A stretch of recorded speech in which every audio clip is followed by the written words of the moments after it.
नमस्ते साथीहरू, हाम्रो बीच प्रीति बहिनी यहाँ आउनु भएको छन्। आज म प्रीति बहिनीलाई 5 नेपाली सेन्टेन्स सोध्नेछु र उहाँ कोसिस गर्नुहुन्छ ती नेपाली सेन्टेन्सलाई इङ्ग्लिसमा ट्रान्सलेट गर्न। त प्रीति बहिनी तपाईँ तयार हुनुहुन्छ? यस सर। त सोध्नु म तपाईँलाई? यस सर। ओके, त फर्स्ट नेपाली वाक्य यस प्रकारको रहेको छन्। म खाना खानु अघि हात धुन्छु। I wash my hands before eating food. Okay, अब सेकेन्ड नेपाली वाक्य यस प्रकारको रहेको छन्। त्यो पनि तपाईँ राम्रोसँग सुन्नु ल। हुन्छ। मेरी आमाले परिवारको लागि बिहानको खाना तयार गर्नुहुन्छ। My mother prepares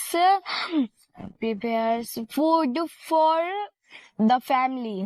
अनि आई थिङ्क योलाई एकपल्ट फेरि तपाईँ ट्रान्सलेट गर्नुहोस् ल। My mother prepares breakfast for the family. Okay, तपाईँले राम्रो कोसिस तर गरिराख्नु भएको छ, किनभने हामी कोसिसबाट नै इङ्ग्लिस इम्प्रुभ गर्छौँ होइन।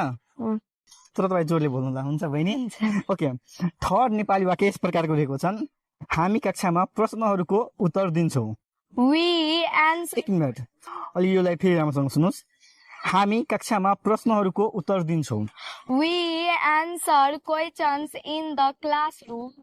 ओके, अब चाहिँ फोर्थ नम्बरको नेपाली वाक्य यस प्रकारको रहेको छन्। तपाईँ यसलाई पनि सुन्नु ल। म मेरा जुत्ता सही ठाउँमा राख्छु। मेरा जुत्ता सही ठाउँमा राख्छु। I keep my shoes in the right place. मलाई धेरै नै खुसी लागिरहेछ नि, तपाईँ कति राम्रोसँग ट्रान्सलेट गरिराख्नु भएको छन्। ओके, अब लास्ट नेपाली वाक्य यस प्रकारको रहेको छन्। मेरो काकाको छोरा हप्तामा हाम्रो घर आउँछ। हजुर। My cousin.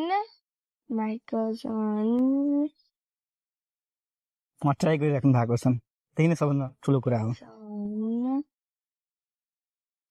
मेरो काकाको छोरा हप्तामा हाम्रो घर आउँछ।